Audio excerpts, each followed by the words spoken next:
GearNetwork.com. The following is a presentation of the Gear Radio Network.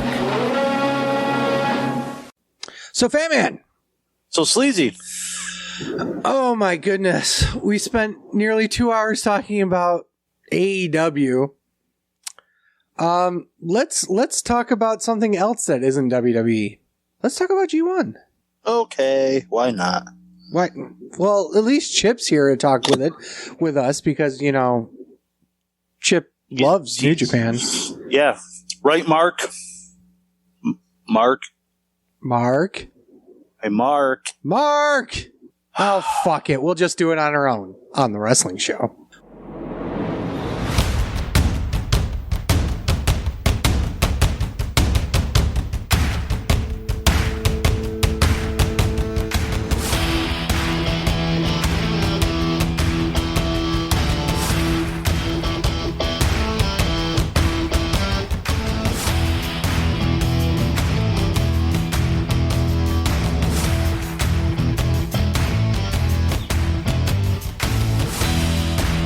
Welcome, everyone. This is Sleazy.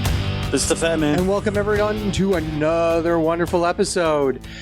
Well, I think we needed to take a break from reviewing shows for a little while after all the shows we've done.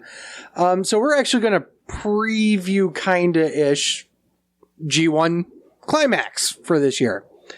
So Fat Man's got the blocks. He's got the current results, right? You got current standings, right? Mm-hmm. So as we're taping this right now, night 2 just happened. But let's talk a little bit about what G1 is or was. First of all, G1 has basically been around for a long time. This is the 31st year of its current incarnation. Before that, it was the World Cup tournament. Before that, it was the IWGP League. Before that, it was the MSG League. Before that, it was the World League. So the interesting things about G1 is that usually its winner gets a contract to go to Wrestle Kingdom and challenge for the title. So that started happening. Oh, goodness gracious. There were multiple times that champions have won also the G1 Climax. But for the most part, it's basically done as like they give you a briefcase, kind of like how they do with Money in the Bank, except you can only cash it in that night. So it's basically done as a round robin tournament, 2 blocks. Everyone faces each other in the blocks, and then the winner of block A and winner of block B face off, and that winner is the finals. And then they get the briefcase and go from there. Right. But what also is interesting is that you can also have the IWGP World Champion in G1. Yeah. Yeah. And it leads to some awkward matchups because there are many times where the IWGP champion will lose, and that will actually kind of trigger a title defense afterwards. So if somebody gets win over, like, for instance, oh god, I don't even know who the champion is. Shingo Takagi. It's such a fucking shit run. I'm sorry. It's such a forgettable run. If Takagi gets pinned during the G1. Have you actually been watching his matches? I have not. The last match I watched was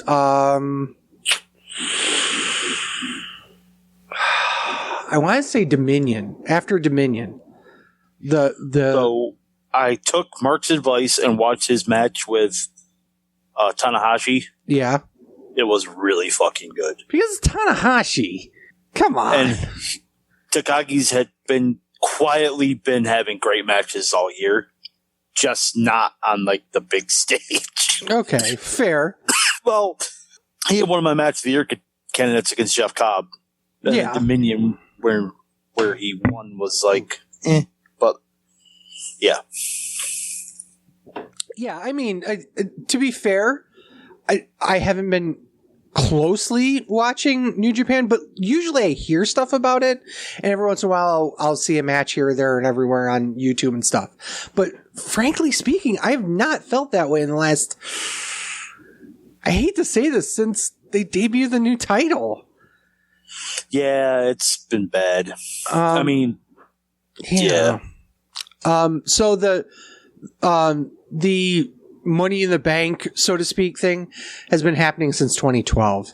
I had to look that up to double check that. So let's, okay, we'll start with a little bit of an interesting, piece of trivia, I guess you'd say.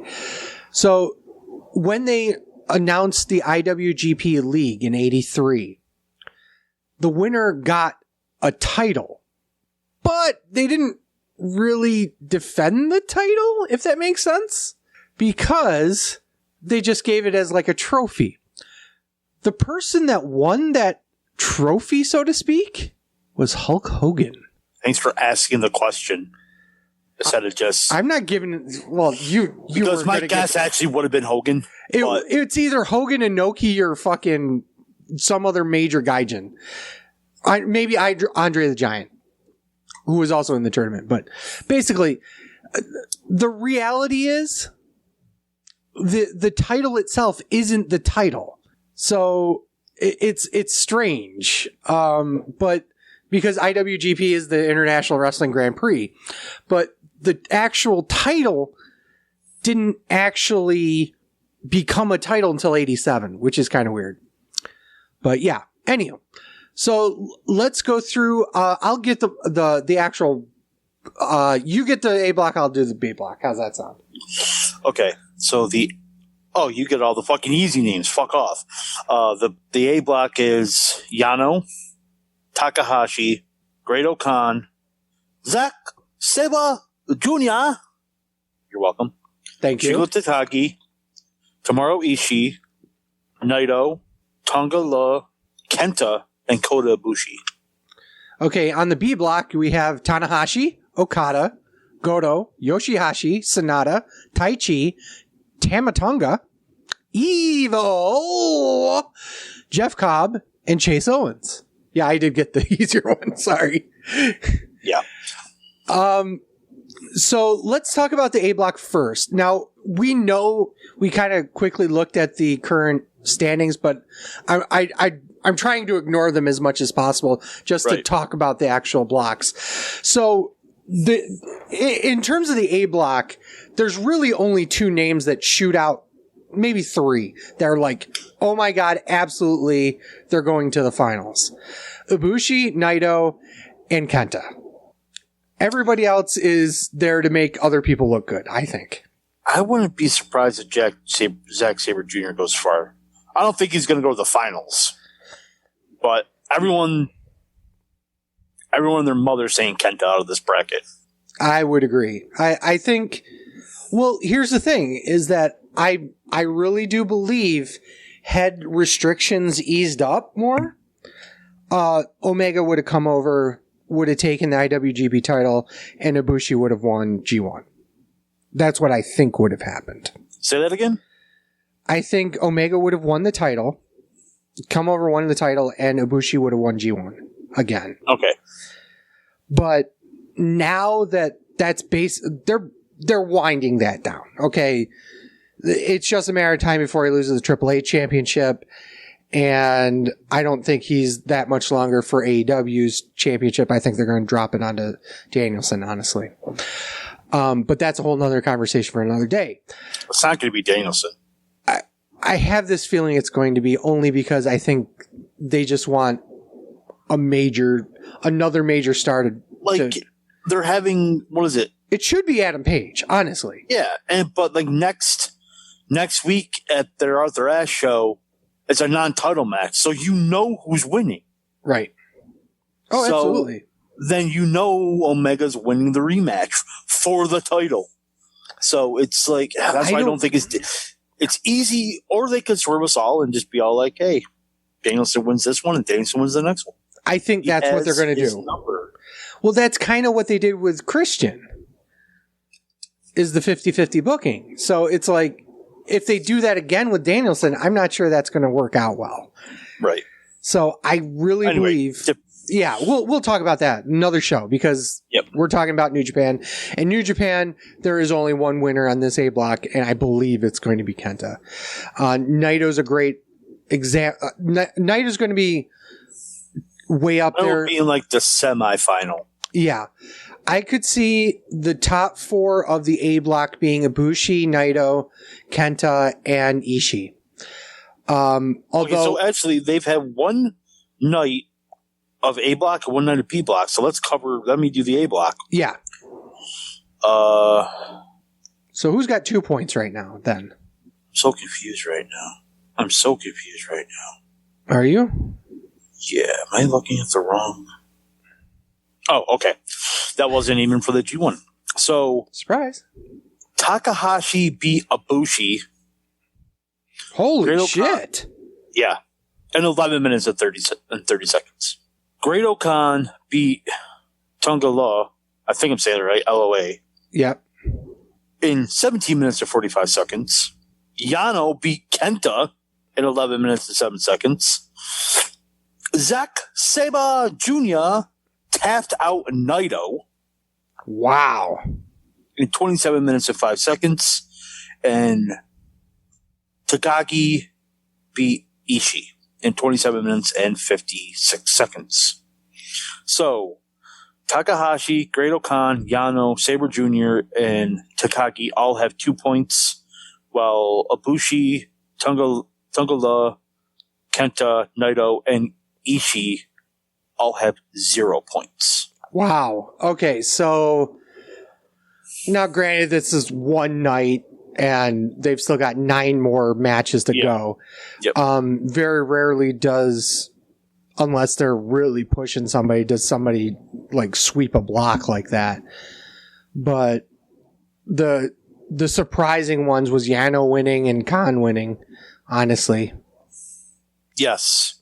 But who knows? Who knows with the A block? The way things are shaking out, that's not a good start for any of the 3 people I literally just talked about. So, okay, and so the next matchups, which will be on the 23rd, is Yano versus Great-O-Khan, Kenta versus Takahashi, Naito versus Tonga, Ibushi versus Ishii, and Takagi versus Zack Sabre Jr. That's the next A block. So, does Zack tap out Takagi? I say yes. I don't think he's going to tap out the world champion. He might beat him. He might pin him. I guarantee you he's going to tap him out. If he's going to beat him, he's going to tap him out. And it would be... So if they have Zack beat Naito and Takagi, there should be no reason why Zack Sabre Jr. shouldn't win the whole thing. I agree. I 100% agree. Because here's the reality. If you look at the rest of the A block, or rest the tournament, look at all the matchups that potentially Zack could have for the finals. Okada, that's happened before and it was good. Sonata, that would be an interesting one. There's no way Taichi is going to... Well, let's talk about the B block. So, once again, I see 3 names that shoot out right in front of me. And that's the 2 big ones, obvious, Tanahashi and Okada. And the third one being Jeff Cobb. If I were going to choose one that was not already gone through G1 and won, it'd probably be Jeff Cobb. I really do believe that Jeff Cobb will be the winner of the B block. I think Jeff Cobb's winning G1. You think he's winning G1 entirely? And now that I'm thinking about it, Jeff Cobb versus Zack Sabre Jr. final. They're both in the same stable, I do believe. No, yeah, they're not. Are they both in the Empire? No. Whatever the hell it's called. I actually don't know. United Empire? I actually don't know. United Empire, yeah. Oh, Will Ospreay. Teaming with the Great-O-Khan. Oh, okay. Because... That's Ospreay's thing. So that makes sense. I think Cobb will win. Ospreay will. Did Ospreay come back yet or no? Has actually wrestled yet? I don't think he has yet. I So know if he's back, but I also don't think he's back in Japan. Okay. You're right. I don't think he is back in Japan. I'm trying to look up. I know it was... What the fuck did he call it? It was him and... Suzuki going. Fucking dumbass. Yeah. It's like him and Kenzo's... Or Minoru Suzuki. I wonder what it was called. You fucking idiot. Yeah, so... A Jeff Cobb, Zack Sabre Jr. final is not out of the question by any stretch of the imagination. I'm not sure they would do that. I don't think they will either because it's two Gaijins. Yeah.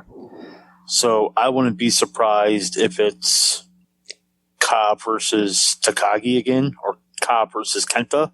You know it would be a good matchup? Him and Ishii. Oh. For the finals. That would be fucking brutal. That'd be brutal. Yep. I mean... That's boner inducing in terms of... Have they ever faced before? I should look. I think it sounds like that. I think they have. But still. Yeah, I'm pretty sure that... Oh, wow. Detroit's up 7-0. They faced... We are now taping on Mondays and I'm not watching Raw. It's football season. Yeah. Surprise! It's football season. So, yeah, they faced before back in October 10th of 2020, and fuck, Dave Meltzer gave it 4 3/4 stars to the shock of nobody. So it's like a 3.5 star match. Yeah, probably. But it was in the Tokyo Dome, God damn it. Oh, was it? Actually, I don't know. I should probably look. Actually, they faced a few times. So, including one in the... got for you. Yeah. Block B, the first night. Hey, hang on here. I'll do Block B. Actually, I only just know the points. So, Okada, Sonata, Taichi, Jeff Cobb, and Evil all won their matches. So they each have 2 points. So here we go. Evil beat Yoshihashi. Jeff Cobb beat Chase Owens. Sonata beat Tamatonga. Taichi beat Goto. And Okada beat Tanahashi. I bet that was a good fucking start to that match. Jesus Christ. Wasn't the best match that they've had before, though. Okay, so the second night, which will take place on the 24th, will be Tanahashi versus Goto. Mm-hmm. Tamatonga versus Jeff Cobb. Tamatonga versus Chase Owens. Yoshiishi versus Jeff Cobb. Sonata versus Taichi, and Okada versus Evil. There's a couple of nice ones in there. The only problem... Sonata's an underdog too, I think. That could possibly sneak into like a semifinal or final. Well, technically, Evil's a former IWGP champion. You know, I don't feel like, and I hate saying this, but they don't seem like championship material. And I know that's terrible to say, but it just feels that way. It's fucking Naito's lackeys, and yeah. I mean, at least Sonata is Evil ain't anymore. Evil isn't, no. But at the time, it's like, yeah, he just turned, they put it over, and blah blah blah blah. But it's like, I still feel it makes me feel like when Jack Swagger won the World Heavyweight Championship. It's like... Where he took 13 minutes to try to get a briefcase down. Oh, God. God damn it. Ugh. But yeah. So, I don't know. My personal opinion is that we're definitely seeing Jeff Cobb in the finals in B Block. Without question. The question is who he faces. And depending on who he faces, I think... I can see Sabre Jr. even... I can see actually a lot of people. Kenta... Ibushi, Naito, Ishii, Sabre Jr. It's half of the A block right there. Takagi. Yeah, like, definitely not Yano. I don't think Takahashi. Definitely not Great Khan. Takagi is not winning the A block final. I guarantee you that. So, I don't think so either. But and then Tonga Low isn't. There's no. There's no way Jay Briscoe's winning the ROH World title. God is there basically to take losses. Okay. And that's fine because not every person in the G1 has a chance. I'm sorry. So let's see here. Jeff Cobb versus Kenta. I think Kenta wins. Jeff Cobb versus Ibushi. Jeff Cobb. I think Jeff Cobb. I think you're just saying Jeff Cobb across the board. I don't think so for me. I think Jeff Cobb is winning. I'm sorry, but Kenta is not good anymore. Yeah, we talked about that. And he's not, and suffice to say, he's not over anymore. Neither is the Bullet Club. The Bullet Club's not over as they used to be anymore. Yeah, because the Bullet Club is now AEW. Let's be honest here. The reason why the Bullet Club got so popular. Kenta is the leader of a dying stable. And maybe this may sound so dickish to me, but maybe they still sell shirts and that's why they're still around. But it's probably the truth because I'm at some random site here for the standings, and on the side is a Pipe Bomb Club shirt. I'm like, really? You fucks. But fucking marks. It's still a legitimate thing. I don't see Kenta. I see Ishii in the final over Kenta, to be honest. Honestly, if Kenta's over there, it's over just to put Jeff Cobb over. If Ibushi's in there, it's to put Cobb over. If Ishii's in there, I think Ishii might win. No, I don't think so. I do. I absolutely do. Tagagi's not going to be in the finals, but even if I don't think he is either. Yeah, Zack Sabre Jr. is a big question mark. That's a toss-up to me. And, yeah, nobody else I really can see in the finals. Unless they want to do some huge swerve. Yeah, do like Jeff Cobb versus Great O'Khan because there's both in the United Empire. But yeah, that would be the only way to doing that. And there's no way Jeff Cobb isn't winning. Right. Or Jay Briscoe is winning the Ring of Honor championship. Okay. But yeah, that's G1. Last year's G1 was won by Ibushi. The years before was won by Ibushi. I mean, you take a look at who's won the G1 Climax. It's been 4 people over the last 10 years. Okada, Naito, Okada, Tanahashi, Omega, Naito, Tanahashi, Ibushi. You know, it's and even in 2011 was our favorite Japanese phone-it-in star. AJ Styles? No, Nakamura. I know, I was being an idiot. I was being a dick. What an asshole. Yeah, it is the king tournament in Tokyo, obviously, but the reality is that it's always been dominated by the elite names that were already huge stars. You know, I mean, Naito was always going to be a star. Omega was a star at that point when he won it. Tanahashi's been God's gift to IWGP royalty for years. You know, Ibushi, as soon as he came back, you know, he was the golden child, so to speak. This year I don't think is going to be one of those names. I don't think so either. And I think it's going to be Cobb. Yeah, I think it's good. It may be Jeff Cobb, it may not be Jeff Cobb, but it's definitely going to be somebody new and different. So I'm very excited this year for G1. Obviously, I don't watch every single G1 show. I usually wait till the last few shows and watch the finals. But there are usually some great matches hidden within G1 because of the fact that you're having everybody face each other. So you get some really banger matches all the time, like Tanahashi Okada and, you know, Ishii versus Ibushi and shit like that, and Zack Sabre Jr. versus Tangaloa. But yeah, it's a great tournament. I wish we had something here in the US that was similar, but it really doesn't go well. You know, I don't understand why, but it doesn't work for a US audience for some reason. So who knows? I think if done right, it could work. I mean, the best thing that's happened in the States is probably King of the Ring. but that's single elimination. So, and to be fair, the IWGP used to be single elimination too. It turned into round robin like 15 years ago or something.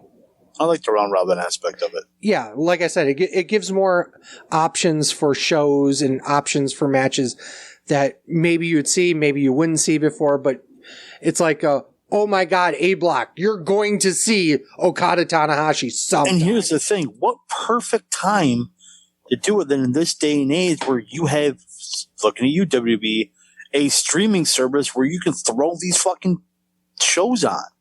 Yeah. Yeah. You don't need to have a huge event. Just be like G1, like they fucking doing like in fucking New Japan World, G1 Night 1. There's like one match and then the rest of there's 5 other matches. And this year they're trying to cut back on the people that are in the tournament so that you don't get a bunch of, okay, if you're not in the A block that's actually running the matches, you actually get a night off. Yeah. So they're not running 31 nights back to back to back to back to back. Yeah. So that's going to be nice. Yeah, whatever. I'm just excited to see what happens and see what we get to look forward to at the end. So, me too. The most unpredictable G1 in history until next year. Sure. Asuka is the greatest. Huh? Just go to the ad.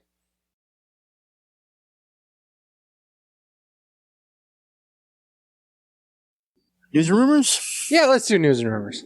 Let's talk about sad stuff first.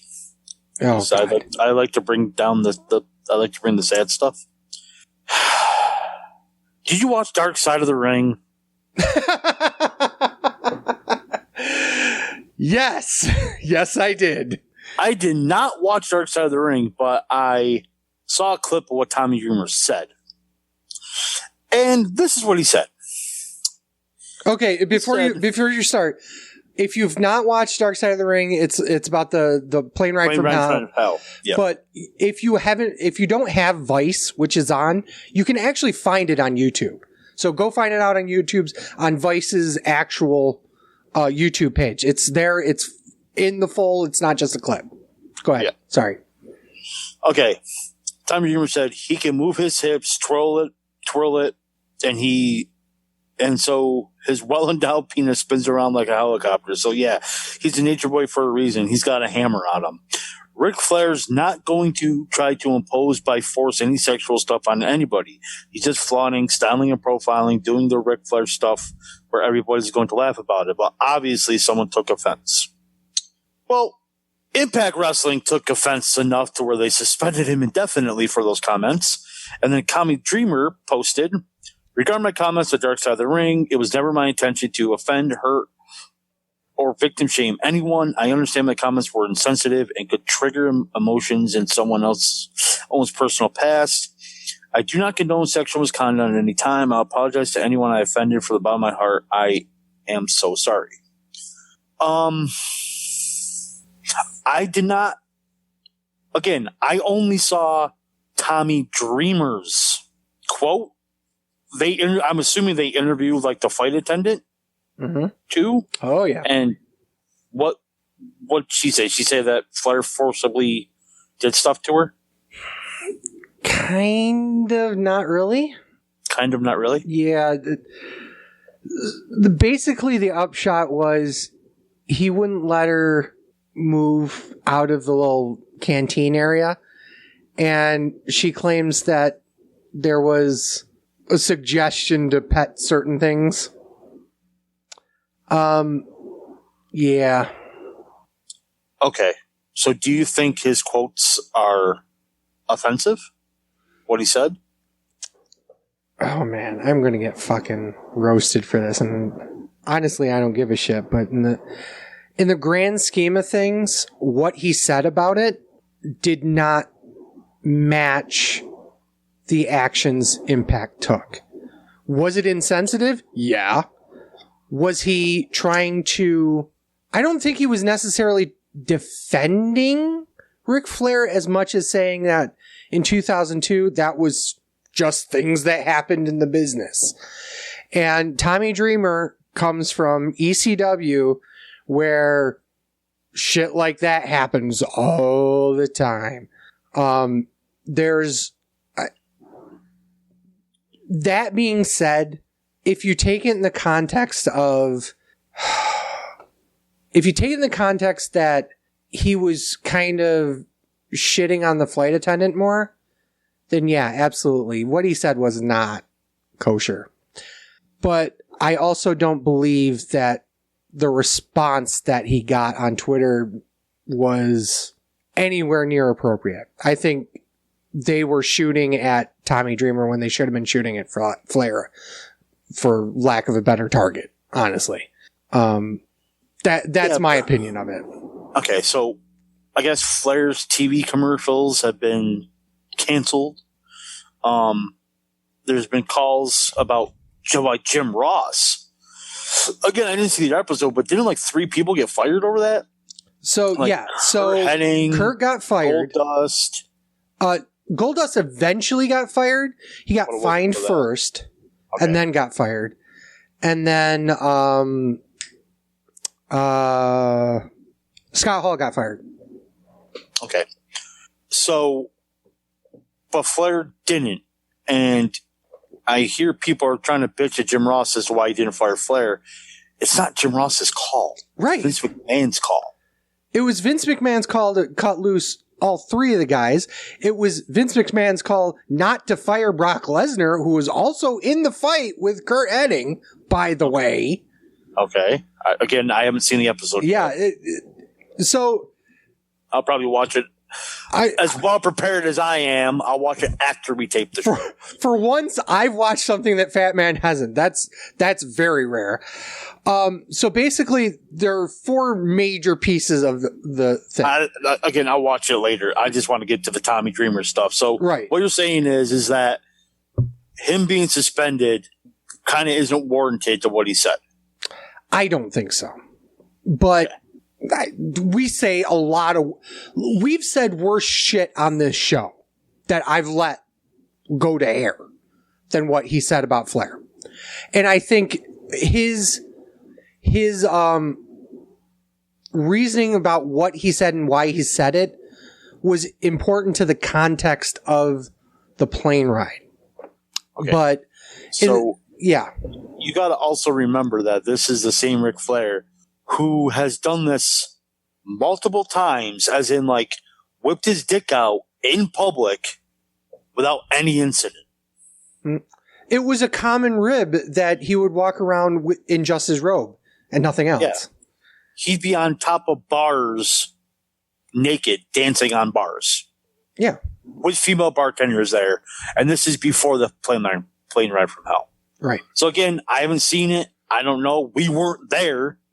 Oh yeah, but this is like the epitome of we weren't there, so we can't really say exactly what happened or how we would react or anything like that.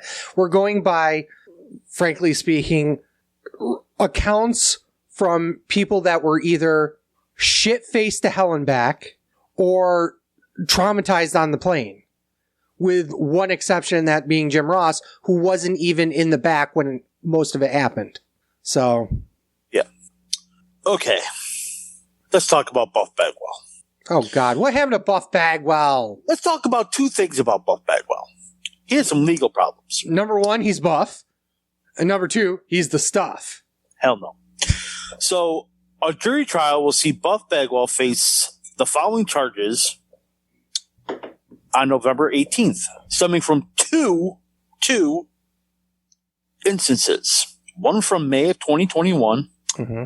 Where he was arrested for giving a false name, date of birth, and address. He had an open container, hit and run, duty of driver. Following too closely, no license on person. And then from August 2020, DUI, marijuana, controlled substance, DUI, drugs, any combination of 1 to 3 less safe. I guess that's 1 to, I don't know. DUI, drug misdemeanor, that's 2 counts. Reckless driving, speeding, following too closely, hit and run, duty of driver, Failure to yield the right of way of the intersection. He hit, I guess he had 2 counts of hit and run because he struck a fixed object. Driving on the wrong side of the road, crossing a gore area, and driving in emergency lane. So, in short, he was driving while fucked up. Yes. Is the short line to all those charges. Now, this is the one where I think you are going to have a little bit more comment on. Okay. This is an exact quote, because Buff has a podcast now. And like everyone else. He had to copy us. Yeah. So, literally, the quote begins, because he's talking to his co-host. Are you ready for this one? WWE turned me down on going to rehab. Oh, boy. I want to put that in your head and let you run with that. And just think about Scott Hall going 4 or 5 times. That's crazy, crazy, crazy ass. That crazy, crazy, crazy ass girl that Dustin Rhodes married to went 5 to 6 times. Not to mention Road Dogg. You kidding me? I think he went once. They went every time they could. I asked once and they denied me. They denied me, bro. Here I am trying to get better. I come to them on what they want me to do, which is to get better. And it's not like I'm off the chain. That's quote number 1. Quote number 2.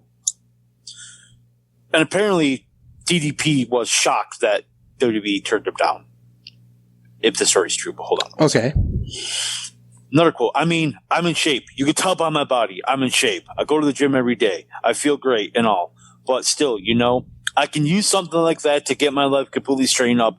And a company like AEW could take me for real, What? And that's where Dallas is really behind this thing. Is more like, look, he goes, you're a great guy. It's just nobody thinks nothing's wrong with you because you look great. You sound great. You don't act like it. You need help. I said, I agree. I agree with you. I'm with you. But what do you do when the WWE, out of all their drug addicts I just talked about, from Jake Roberts to Scott Hall down the list, if they get mad about me saying they're drug addicts, then they're just idiots because we're all drug addicts. And if they're willing to say that, then so be it. We can be proud enough to say that if they went to, but it's not the truth. The truth is they turned me down. Okay. So I think it's bullshit. Okay. Because I'm trying to phrase this as trying to sound politically correct, but it's not going to come out that way. I don't think WWE gives a shit about Buff Bagwell. It probably hasn't since 2001. Yeah. And with what WWE does is if they see somebody needs help, then they'll help them. Right. And he literally just said, you don't act like somebody needs help, except for multiple DUIs, but like. Yeah, that's where, let's start with that. He's had multiple DUIs. Obviously he needs help. Yes. But I don't think he went to WWE. He could have gone to if he thinks he needs help, he can go to any rehab facility voluntarily and be like, I'm checking myself in. Right. So that's why I'm like, I don't think he went to WWE because he could just go, and Diamond Dallas Page would say that to him. Yeah, absolutely. You don't need WWE. You can go to any rehab facility. But if he did say that to them, and if he did go to WWE, he's like, why you? I'm like, yeah, you want to go to rehab, better yourself. Yeah, I want to go to rehab to go to AEW. Why would WWE sponsor you? Yeah. So your dream is to go to AEW. Again, I don't think WWE will care about that, but like WWE wouldn't, and more importantly, but just to say that would be like, so you want us to get you better so you can work for another company, a rival company? Yeah. But again, that's part of the reason why I think it's bullshit. First of all, I've never heard of WWE ever turning somebody down. No. Even when they were like, okay. There are people that were barely on their roster on, like I said, I can't remember who was it, Jake Atlas? I think I talked about this a couple of weeks ago.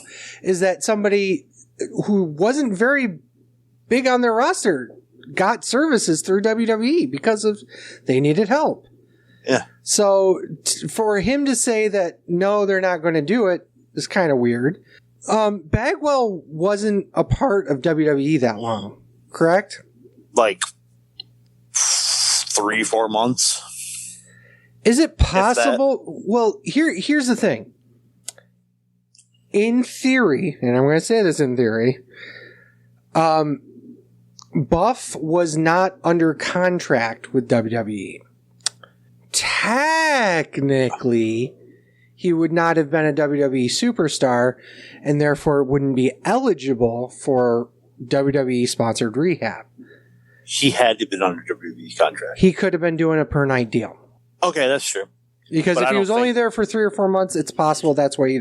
I'm not saying that's true. After the whole Booker T fiasco, they pretty much let him go because that match was so fucking bad. Yeah, and that was the first fucking night? No. That was like 3 weeks after they decided to do... Well, yeah. After that... Oh, yeah, you're right. So it could have been a per-night deal. Yeah. I don't think it was, but it could have been. You're right. Anything's possible. That's my only... Once again, we weren't there. We don't know. We don't know if it's true or not. I highly doubt it's true, but that would be a legitimate reason why they would turn him down if they never truly had a contract with him. But right. That being said, I still think WWE would have because he was a WCW contracted and they technically bought out all those contracts. I think WWE is in the business of helping their own. As much as WWE, and we're going to actually talk about this in a few seconds, as much as WWE gets bashed for some of the shit that they apparently treat their employees so bad, they really don't. No, they don't. And if you're a wrestler and you're part of the wrestling community, they'll help out if you need help. Yeah. So, I think again, he could have went to any.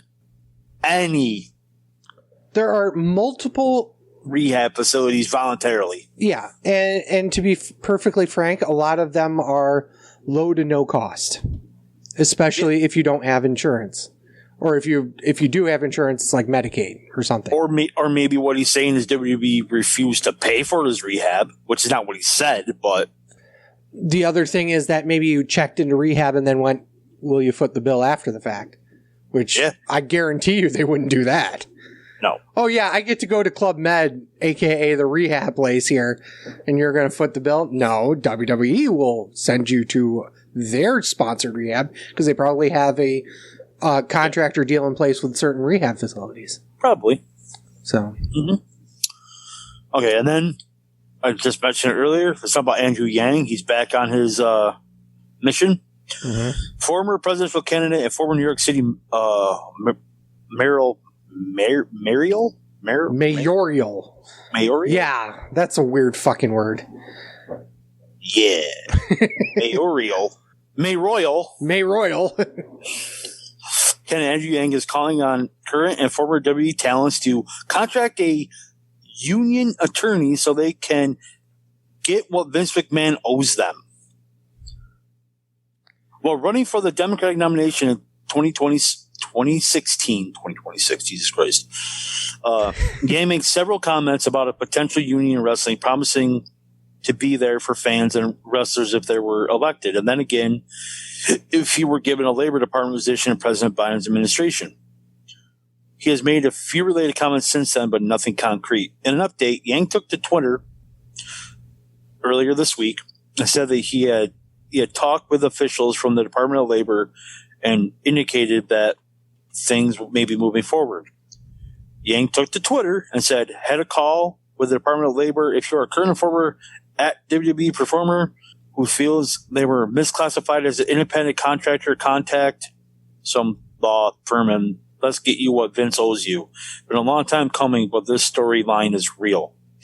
One fan, of course, there's got to be one fan. Always. Responds with, It fell into this group. Please know that about 2 years ago, Angie said the same thing. He said by one, he would become labor secretary to fix this. Then after he didn't become labor secretary, he decided to run for mayor of New York City and then pulled out of the race. Mm-hmm. And Yang wrote back, 2 years ago, the Department of Labor was managed by someone who was very close to Vince. Times changed. But they didn't change, though. Nothing changed. There is a new president, but you promised shit that you couldn't deliver on. I'm not saying that wrestlers shouldn't have a union. We've been through this. Actually, I did say that. That was my stand at the live show we did in Niagara Falls. But remember that? Remember back when we used to do live shows? Yeah, but he seems like a person. He's a politician. He's going to talk, yeah. And that's it, really. It's no different than any other campaign progress. Right. What he's doing is kind of like he's grandstanding for his next run somewhere. And It's probably 2022, probably Senate. What, Senate? House yeah. Senate House Representative. I think there's a New York Senate seat open. What, every Senate's 2 years, right? House is 4? Senate's 6. 6 years? I think it's 6. Oh, Senate is 6 years. What's 2? Something's 2 years. Wow, we don't even know the whole fucking terms. Merca, yeah. Merca. Anyway, while you look that up, I'm going to talk about the backstage news about Big E's title win. Okay. Big E became WWE champion this week on Raw, but that was not the original plan for this week's show, or last week's show. The planned WWE title match between Bobby Lashley and Randy Orton was moved up from Extreme Rules, and the company didn't have a lot of time to make those changes. This is what hurt my head. It was previously reported that WWE keeps their creative team in the dark about most plans. Wait, what? It was previously reported that WWE keeps their creative team in the dark about most plans. What? Is this according to Fuck Dave Meltzer, by chance? Or somebody even worse? I do believe it is a Meltzer disciple, but not to Meltzer directly. So. But yeah, that made my head hurt. A WWE source told RSN the decision with the WWE title match was made shortly after Raw last week. It wasn't until the SmackDown show Madison Square Garden where plans were made for Big E to cash in the money back briefcase and to win the WWE title. So that statement right there is contradictory.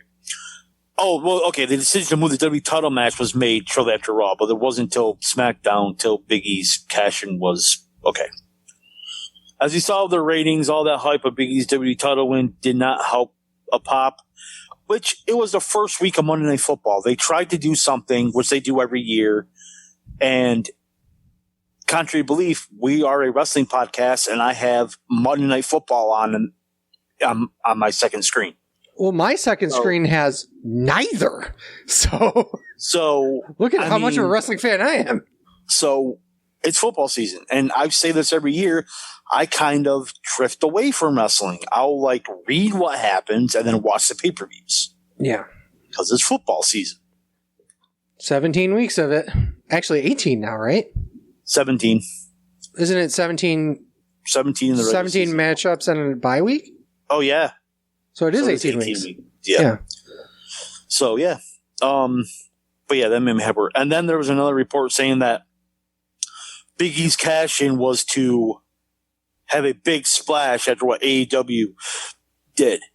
Doubt it. What? No. But the whole quote that I wanted to read with that made my head hurt was, it was previously reported that WWE keeps their creative team in the dark about most plans. Everyone knew Big E was winning that night because he said that morning on Twitter he was going to cash in. Yeah. But here's the thing that hurt my head. So the creative team keeps themselves in the dark. Oh God. This gives me heartburn, okay? This is fucking ridiculous what they talk about. Say it. You have a heart condition. There you go. Which is heartburn. Okay. But let's talk about this Samoa Joe. Oh, God, Okay, here we go. According to... Fuck Dave Meltzer. This is the latest about Samoa Joe. Quote, it's a weird story. He's still in the company, but I don't know if he's going to be wrestling much, because the one thing I heard officially from WB on this, here's another thing that hurt my brain, because the one thing officially from WB I heard on this, because I contacted unofficially a bunch of people. What? Don't. Just don't. Don't do it, man. I'm not even done with a quote. I heard officially from WWE on this because I contacted unofficially a bunch of people who really don't know anything. So in other words, he's talking to himself in the mirror. He actually said this before people in NXT even had an idea of what was going on. So it wasn't like they knew anything. But the official thing that I was just told is that he was hired to be more of an administrator or whatever, like a front office person more than a wrestler. So that's got to be his job. The thing with him and Cross drew interest. It was a big deal, but they're going in a different direction. Why he couldn't lose the title in a match instead of vacating it beats me. There's many other extra questions in the story. If he's going to be able to wrestle in a couple weeks or short-term period, stripping him kind of makes no sense, which I kind of agree with. There's a lot of vagueness, and when there's vagueness, there's probably a lot more than meets the eye. But my impression is he's going to wrestle less going forward, because again, the idea of NXT now is to develop stars for the future. Joe's in his 40s, and in the future, Joe's in his 40s, and in the future, he's going to be in his future. He just misspoke or misquoted. His future, he's going to be a coach and a trainer and something like that, based from what I'm told from the official, unofficial bunch of people that didn't know anything. I think I may have had an aneurysm. There are a lot of words there, and I didn't understand a single fucking bit of that.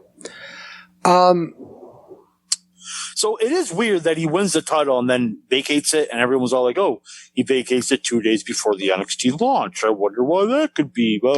I do think there is something to that. I'm not into the conspiracy theorist type thing, but we both have said multiple times that he looked gassed and very out of shape, and again, not in the ring for a long time. And again, the Cross thing did have steam. I think they had to do that as the match and had to get the title off of Cross at the same time. So why not Joe? But I don't know. Did you know who the champion is now? Yes, I do. And it was kind of surprising. I was surprised by it too. What happened to her all brand new, wonderful new promotion and then giving it back to somebody who's already had it? Okay. Tommaso Ciampa. It's Ciampa. Yeah. Yeah. So why? That could have been an easy switch. They could have just had Ciampa to make Ciampa a badass. They could have just Ciampa hit him with the fairy tale ending in like a minute. And to Cross or Joe? To Cross. Yeah, I would say absolutely to Cross. Joe, but I understand why they had to do the whole Joe thing, because they kind of set it up. So if they're going to put him back on the shelf, you might as well have had Cross eat him for lunch. Yeah, and then have Ciampa beat Cross. Yeah, they were doing a number one contendership anyway. So yeah, Ciampa wins the Fatal 4-Way, and you build a Cross Ciampa, major match, and you could have done it at this week's NXT. Yeah. Yeah. It's weird. Yeah, it's very strange. It's very strange how they did it. Even if you believe the conspiracy theory, it doesn't make sense. Yeah. So there's multiple ways they could have done it, and they did it the absolutely strangest way of doing it. So whatever. At this point, I'm just like, whatever. So. Okay, let's talk about Triple H. He had a heart surgery. Yeah, surprise. WWE announced back on September 8th that Triple H underwent successful heart surgery the week before at Yale New Haven Hospital in New Haven, Connecticut. WWE noted that the operation was needed after Triple H suffered a cardiac event, which was caused by a genetic heart issue. WWE also said Triple H is expected to make a full recovery. In an update, according to Brian Alvarez? Fuck Dave Meltzer. Word is that everyone remains quiet regarding Triple H's condition, but he's in good enough shape that he's taking phone calls. WWE talent has been told they can call Triple H and wish him well, but they cannot talk about any WWE business with him. Who would? Word yet on when he'll be back working full time. It's going to be a while. Yes. I'm glad he got the help he needed. Yes. But it sucks that he's out for as long as he is. Yeah. Yep. Wish him full recovery. Legitimately. Yep. Oh, yeah. Yeah. I'm glad he's still with us. Let's just say that. Leave it at that. Me too. The amount of people that want to leave for fuck's sake, AEW will shock you. Ronald signs a new deal with Impact. What? Okay. The amount of people oh god that want to leave for AEW will shock you. Pete Dunne signs a new deal with WWE. Good for him. The amount of people that want to leave for AEW will shock you. Okay. PCO announces he is leaving ROH in November when his contract expires. So he is going to AEW. The amount of people. And literally it would shock you because that's PCO's gimmick. The amount of people that want to leave for AEW would shock you. Gargano's contract expires December 3rd, while Candice LeRae's contract expires sometime in 2022. I will guarantee you only one thing. Gargano is resigning. I will bet at least $2 on that.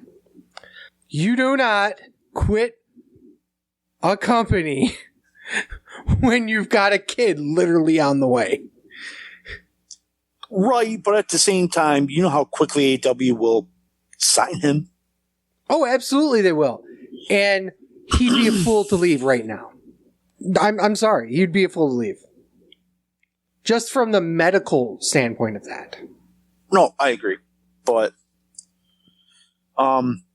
apparently AEW Dynamite is outperforming WWE at the brand new UBS Arena in Belmont, Long Island, New York, where the Islanders are going to starting to play this year.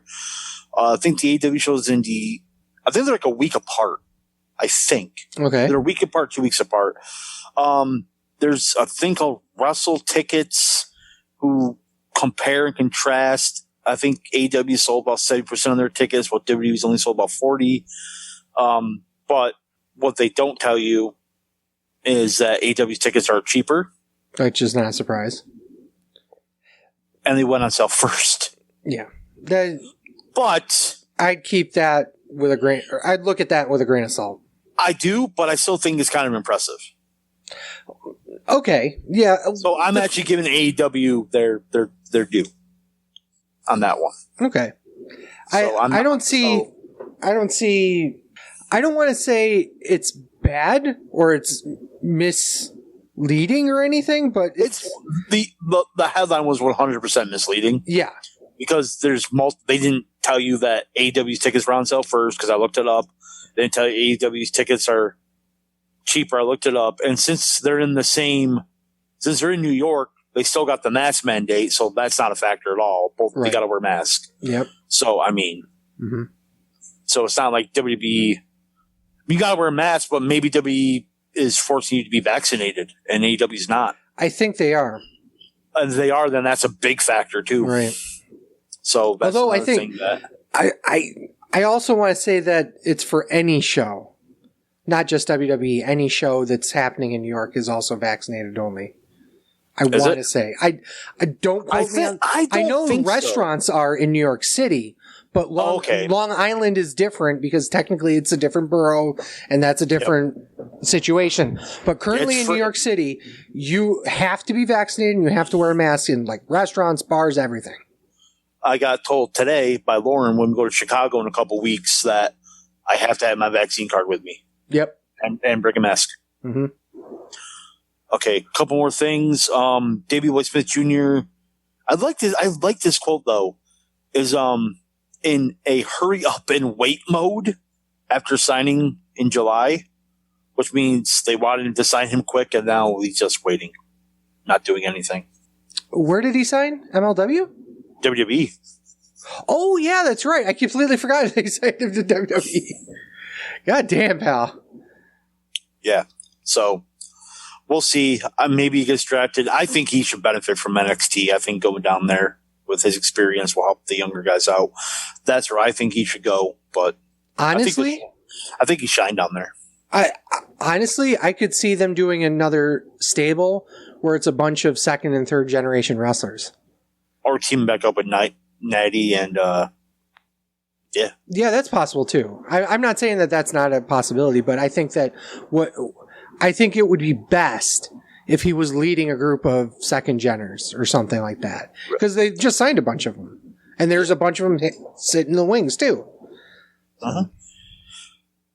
MVP has knee surgery. He hurt his knee in February and he's now finally getting surgery on it. Jesus Christ. He probably thought I could just rehab it back. Yeah. Which is why they wrote him off, right? They wrote him off recently. Yep. Mm-hmm. Mia Yim has been on TV since last year. She's not injured. Apparently there's no creative at this time. I think she just wanted to stay with Keith Lee to get him better. I can tell you for a fact that she's at least somewhat fine because she was streaming the entire time. Because she works with Woods on Up Up Down Down. In fact, she's the current Up Up Down Down champion. So she's doing a lot of, gaming work. And that shit's lucrative. Just ask Zelina Vega, Mm-hmm. But yeah, I wouldn't be surprised if that's why that she's been off for a while, and it's great. It's great that they're taking the time and getting him back to a point where he's going, she's able to take care of him. Yep. Unlike when they said that about Asuka. Well, she even came on Twitter and said that she's not injured. So right. See, unlike other people that, just randomly say something and don't have any way to back it up, she actually said something. All Out does over 200,000 pay-per-view buys, which is very impressive. In this day and age, absolutely. Yes. In fact, I think could you, if you're doing that, could you look up the last WWE pay-per-view before it was Elimination Chamber 2014 and see how many pay-per-view buys that got? Because I'm just curious. Yeah, I am too. I also looked up the last UFC one. Elimination Chamber. I think 183,000 buys. So it outperformed the last WWE pay-per-view before the WWE Network.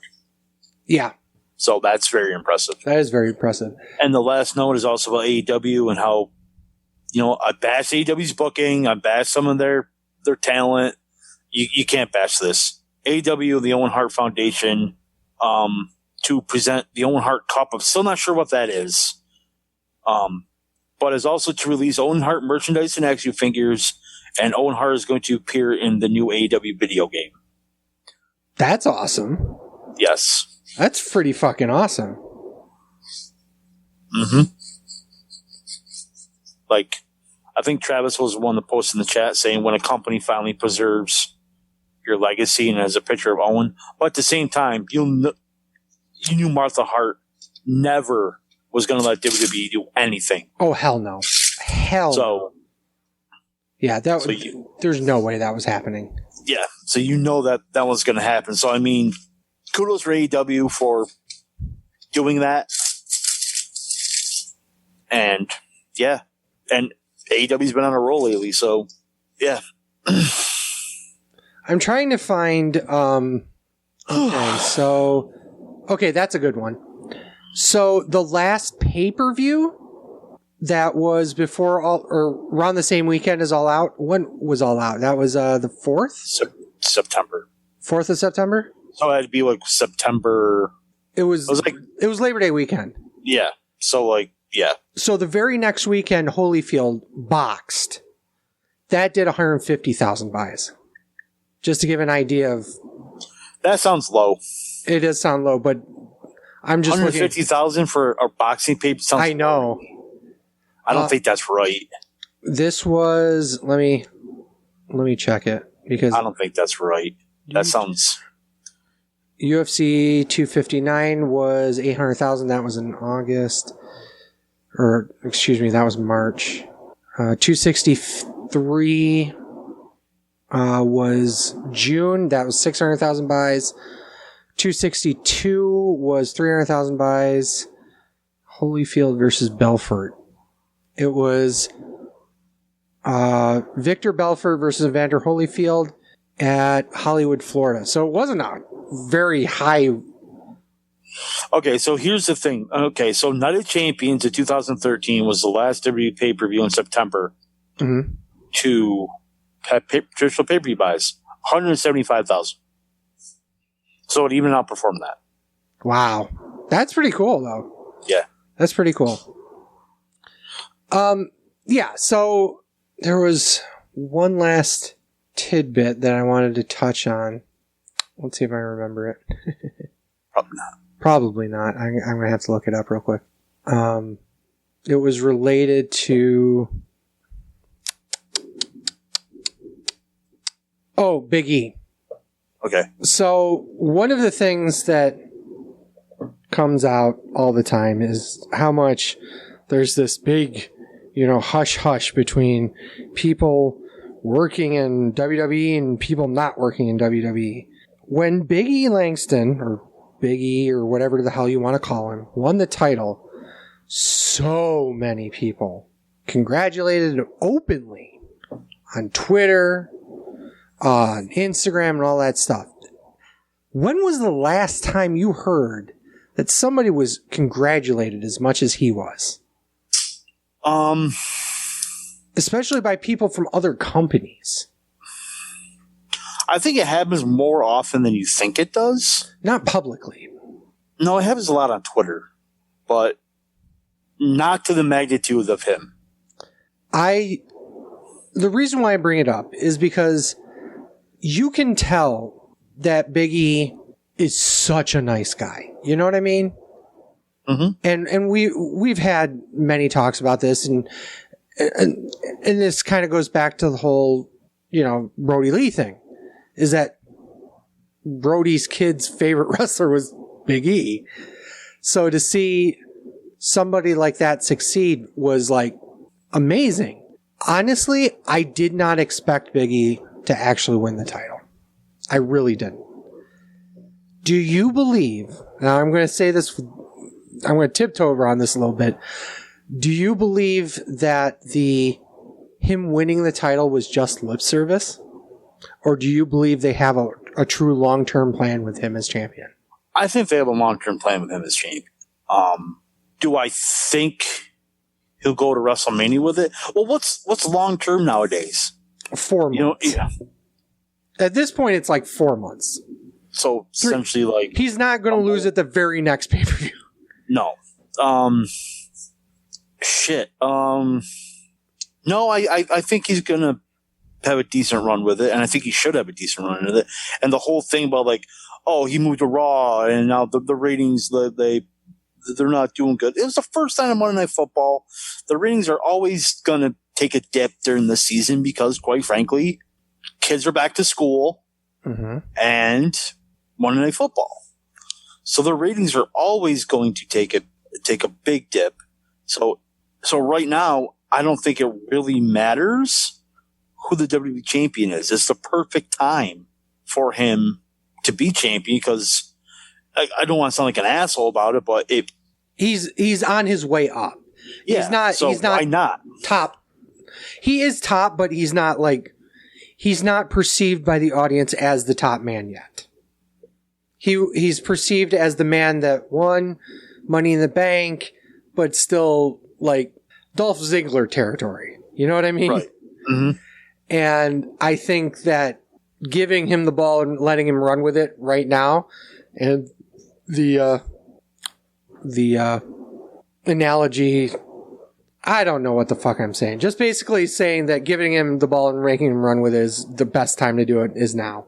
I think he holds it till at least Royal Rumble. I can see that. I also because they kind of teased a Big E versus Roman Reigns match at Survivor Series. Raw versus SmackDown for nothing, but like they kind of teased it. Yeah, and we also have to put out there the fact that holy shit, how did we fucking go an hour and a half? Jesus fuck. We also have to talk about the draft too. So that's coming up not this week, but next week. Yep. Obviously we'll talk about that with, God, is this Extreme Rules next weekend? I don't even know what Yeah, I'm actually looking at the card now because I knew one match. Yeah. It's so terrible. So we're such great wrestling fans here. Yeah. We'll talk more about that on another show. Let's wrap this up for tonight. I'm at TWS. I keep going to ask Ryan, and Ryan's not here. I'm at TWS Sleazy on Twitter. TWS Fatman. And the show is at Sleazy Fatman on Twitter and Instagram. You can find our show and everybody else's show that is part of the Gear Network on GearNetwork.com. You can download all these shows like ours every 8 a.m. on every Saturday on your favorite podcast network or your podcast platform. That's pretty much it for the show. Just a quick programming note. We are now taping on Mondays. So if something happens during Raw, we won't know. So spoiler for anyone who cares. Yeah, well, whatever. I was selfish and wanted football Sundays off. Well, welcome to, let's see how long that lasts. We'll just leave it at that. That's what everyone says. Also, by the time the show goes out, it will be the last week before 2CW's return to Syracuse and Binghamton. Keep an eye out on our Twitter. Keep an eye out on our Facebook page at facebook.com/SleevesandFatman. You might be finding something interesting there that you might want to deal with if you're local to the Syracuse or Binghamton area. But that's pretty much it for the show. So for Sleazy, for the Fat Man, this is the Wrestling Show. Thank you guys so much for listening. Peace. Fuck Kenny Omega. Fuck Nick Gage. Fuck Dave Meltzer. A hot dog's on a sandwich. Fuck Ryan for not coming on the show. Chip said Chip is a mark. Travis said he'll be on the fucking show, but isn't here. And peace.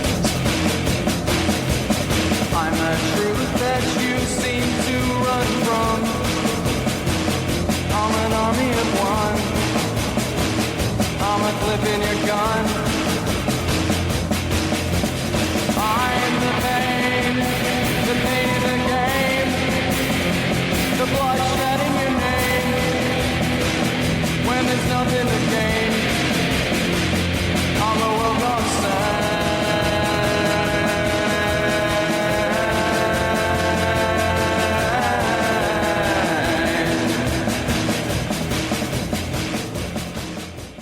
The preceding presentation has been brought to you by the Gear Network.